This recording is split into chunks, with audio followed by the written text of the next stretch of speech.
In a world of lackluster online competitive experiences, it's no doubt that single-player games have shined through and continue to reign supreme. In this video, I wanted to take a look at some of the games that I've had the pleasure of experiencing myself over the last year or two, some notable mentions for games that deserve the credit, and some games that are coming in the single-player space that myself and a lot of other people are excited for.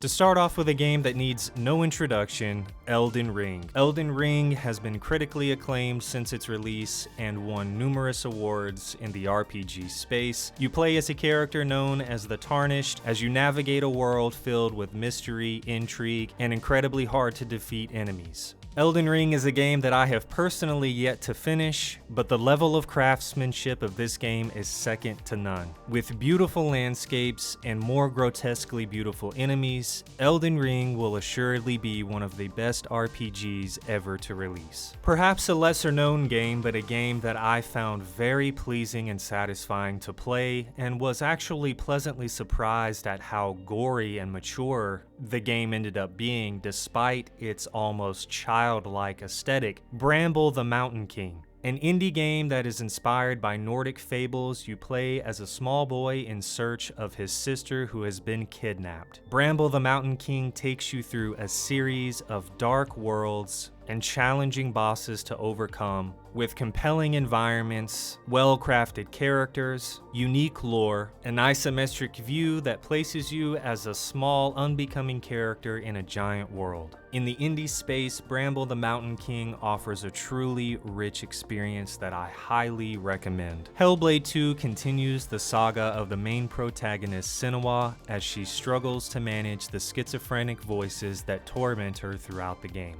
From defeating medieval Viking-era enemies to ridding the landscape of main bosses, Hellblade 2 is one of the most well-crafted, story-driven RPGs that I've ever played. I know that some people did not like the direction Hellblade 2 went, in contrast to Hellblade 1, but in terms of voice acting, the craftsmanship, the visual fidelity of the story overall, and how you're guided through that story as a player, I like to think of it as a movie that you sit back, relax, and walk through while occasionally interacting with it. If you haven't played it, it's certainly one of the most impressive RPGs of the last 5 years. I highly recommend it. Moving on to a few games that I'm excited about as well as myself. Elden Ring Night Rain aims to bring a new cooperative survival experience to the Elden Ring series. What exactly the objective will be remains to be seen. Will it have elements of an extraction shooter, if you will, brought into the RPG world, or will it simply be a built from the ground up co-op Elden Ring experience? Either way, the Elden Ring series is assured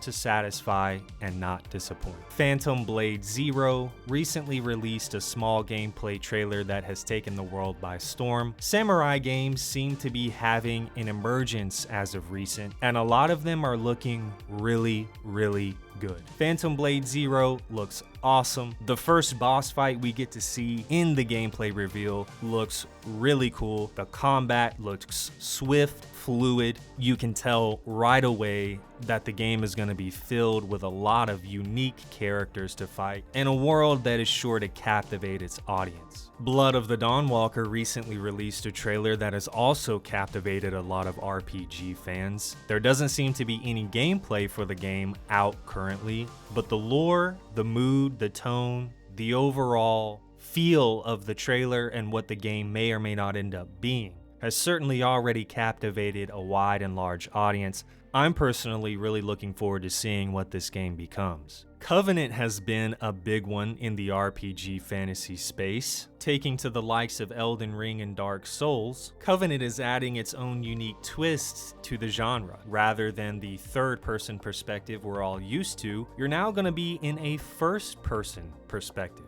utilizing weapons, faster-paced tactics on the ground for hand-to-hand combat, and magic.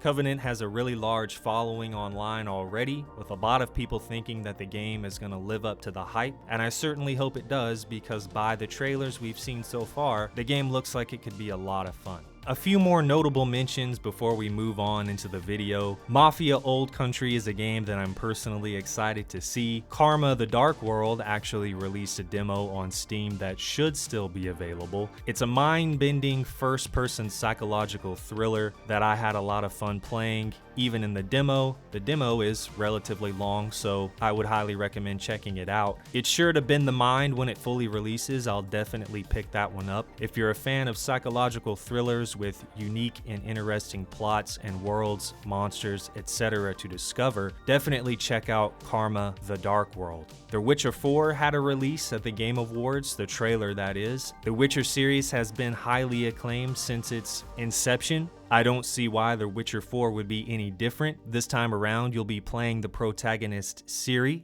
Not much else is known right now about what The Witcher 4 will fully entail, but CD Projekt Red has a long track record of delivering really solid experiences, and I would expect nothing less from this title. Intergalactic is the newest IP coming out of the critically acclaimed studio Naughty Dog, responsible for the Uncharted series and most recently The Last of Us 1 and 2. Intergalactic is a brand new title for the studio. It seems like you'll be playing some sort of mercenary traveling through the solar system in hunt of certain people, places, maybe things throughout the world. What the ultimate goal will be, what the ultimate plot for the characters will be, what all there is to discover remains to be seen, but again, Naughty Dog usually doesn't disappoint, so I'm looking forward to see what Intergalactic has to offer. The last notable mention that I will have on my list of single-player games that have certainly made an impact over the last few years and kept gaming alive in a lot of respects, Ghosts of Tsushima and upcoming Ghost of Yotei. These games were highly regarded, very much enjoyed by the people who played them. Again, samurai games seem to have had a resurgence or an emergence over the last few years, and I love a good samurai game. Now, this list is not comprehensive, nor is it conclusive. There are a myriad of single-player games that could have been on this list. These are just games that I have had personal experience with, that I have been following, keeping up with, or looking forward to. Please don't hesitate to drop a comment letting me know what you think should be added to the list, what you've played and what you've enjoyed, as well as what you're looking forward to also.